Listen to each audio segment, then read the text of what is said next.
What's up, everybody? Thank you so much for tuning in. It's your Bubby Rose, and you know I stay coming for you hoes.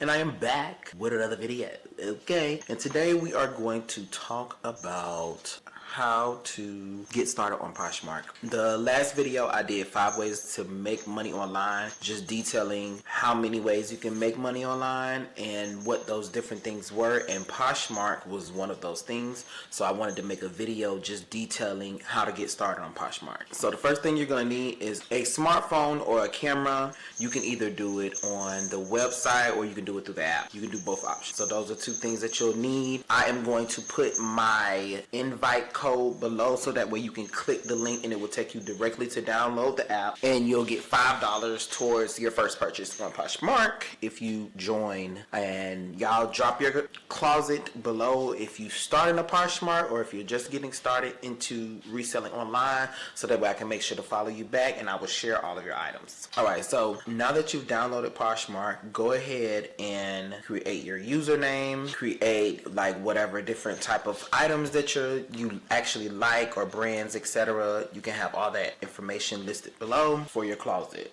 So you can do it many different ways. You can do new stuff, you can use stuff, you can buy stuff to resell. It just depends on you. I always suggest for everybody to use what they have first. So if you only have a phone, if you only have a camera, if you only have a laptop, whatever it is that you have, use that because you can get started today. Find some items around the house, things that you don't use that are in decent or good condition, because you don't want to be trying to sell stuff that's broke down, busted, ugly, and then you can't really sell those items. So that's my rule. I stick to that. I don't really add a lot of items that are dirty or are like highly visibly damaged. I would say, like, if it's the soles, of course, like whatever, it is what it is. In a crease in shoes, you can't really help most of those different things. But if it's something like a really big hole or just something that's just too much, I just don't post it. That's just my choice. If you decide you want to post something that is dirty or ugly or nasty and that is your niche, I can't tell you what to do,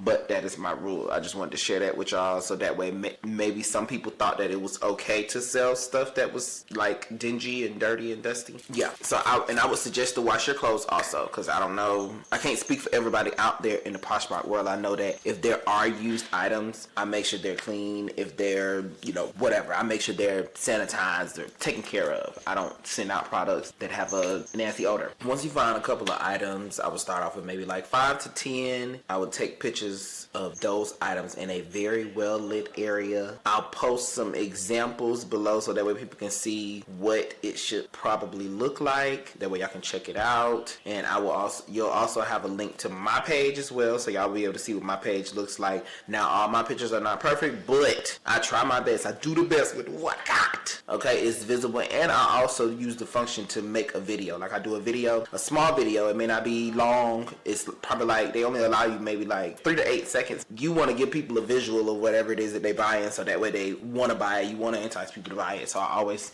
add a video. Alright, so once you've taken your product pictures, you've gathered the details of the item, you want to see what the item is priced at. You can probably see if it's already been sold on Poshmark, on eBay. Use your research tools and see what the pricing is and what it's going for. Sometimes you'll see an item and it may be on sale at the time, so like when you post it, it might be kind of like you're not gonna get your money worth. So those things you have to kind of play out. I always research the items first, and I go based upon what was already sold. So if it's sold at XYZ amount of dollars, I know for a fact I should be able to sell my product for this amount of money as well, or I can go under that and hopefully get a quick sale. And then you just list your item, and that's what you got to do. I always recommend name brand items. It's not that you can't sell other items outside of name brand items, but I always recommend name brand just because it's going to get you the sales. If you stick to name brand, it's going to get you sales. And then they also have Poshmark parties that are catered to different brands, so you can share your items to those parties. People that are looking for these specific brands will join those parties, or even as long as you're listed under that brand,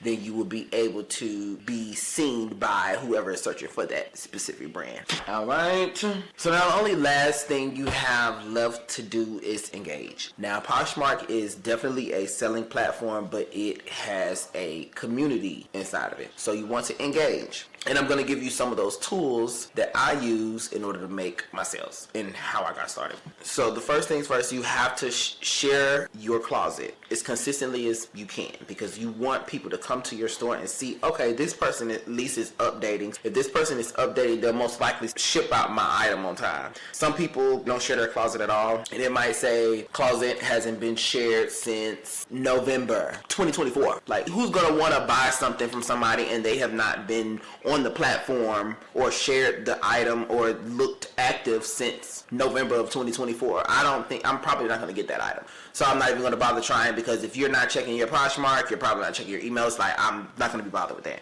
So you want to keep your closet up to date for that reason, because if people are thinking, or even if they are used to the platform, they know people are updating and sharing. You can share other people's listings. That is another way for you to network and meet other people. Share other people's listings. The way I do it is, if I see that they are interested in brands that I like, I'll engage with those people that are interested in things that I have to offer. I briefed it a little bit already for y'all, but join the Poshmark parties that are catered to different brands, and that is where people are looking for those specific items on those parties. The last thing that is a new function that I love and I appreciate so much, and I've been around for Poshmark as it's evolved up until this point, is the live option. Now, that was not a thing. Like, offers, that was a thing, but live, that wasn't a thing. And now it's better than ever, because you can show the product and that person can literally buy the item as they're looking at it. You can show them, they have questions, they want measurements,